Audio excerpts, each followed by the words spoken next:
शाळा ही फार जुनी शाळा आहे आणि सध्या आता ह्याची परिस्थिती भरपूर गंभीर झाली। शाळा भिताड फुगलेली इथं आणि इथं 210 पट आहे, तर ह्या विद्यार्थ्याला बसण्यासाठी जागा बी पुरत नाही।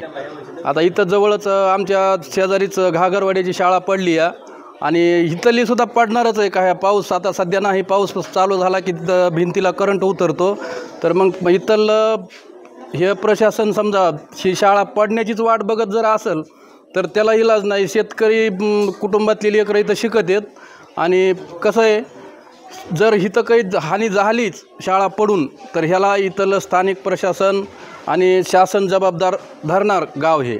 खरं तर कोठरबन हे जवळपास 80% ऊसतोड मजुराचं गाव आहे आणि आमचा जिल्हासुद्धा ऊसतोड मजुरांचा जिल्हा म्हणून ओळखला जातो। खरं तर ऊसाच्या फडामध्ये ज्यावेळेस ही लोकं जातात त्यावेळेस त्यांचं पूर्ण लक्ष आपल्या मुलांकडे असतं। ज्यावेळेस मुलांना हे फोन करतात त्यावेळेस त्यांचा एकच शब्द असतो की बाळा तू शाळेत गेलास का आणि जेवण केलंस का। आणि जर त्यांचं लक्ष 24 तास इकडे लागलेलं असते, मुलं शाळेत असतात आणि या शाळेची बिल्डिंग जवळपास 70-80 वर्ष झालं अतिशय जीर्ण झालेली आहे। तुम्ही कार्यालय जर बघितलं असेल तर गेल्या वर्षी आम्ही अध्यक्षाच्या मागं लागून त्या कार्यालयाच्या पत्र्याऐवजी ते पत्र्यावर आम्ही ताडपत्री टाकली। इतकी जीर्ण झालेली इमारत आणि ह्या इमारतीमध्ये मुलांना बसण्यासाठी कसल्याही प्रकारचं व्यवस्था नाही आहे आणि म्हणून आमची शासनाला एक विनंती आहे, एकतर आम्हाला या शाळेची बिल्डिंग नवी द्या किंवा एक अशी परवानगी द्या की आम्हाला हे मुलं रस्त्यावर बसवण्याशिवाय आम्हाला पर्याय नाही। या शाळेमध्ये तालुक्यातील सर्वात मोठी शाळा असून इथं जवळपास 200च्या पुढं संख्या आहे आणि गेल्या 2 वर्षापासून या शाळेमध्ये 20 ते 25 विद्यार्थीपट संख्या वाढलेली।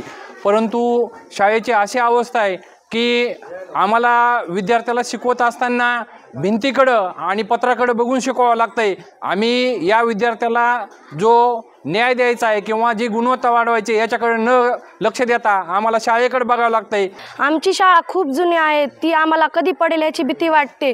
नंतर आमच्या शाळेत 6 विंचू निघतात, पत्रेही खूप जुने झालेले आहेत, पत्रे पाऊस आल्या खूप गळतात। नंतर भिंतीही खूप जुन्या आहेत, हात लावला की ते पडतात, कधी पडतील ते सांगता येत नाही।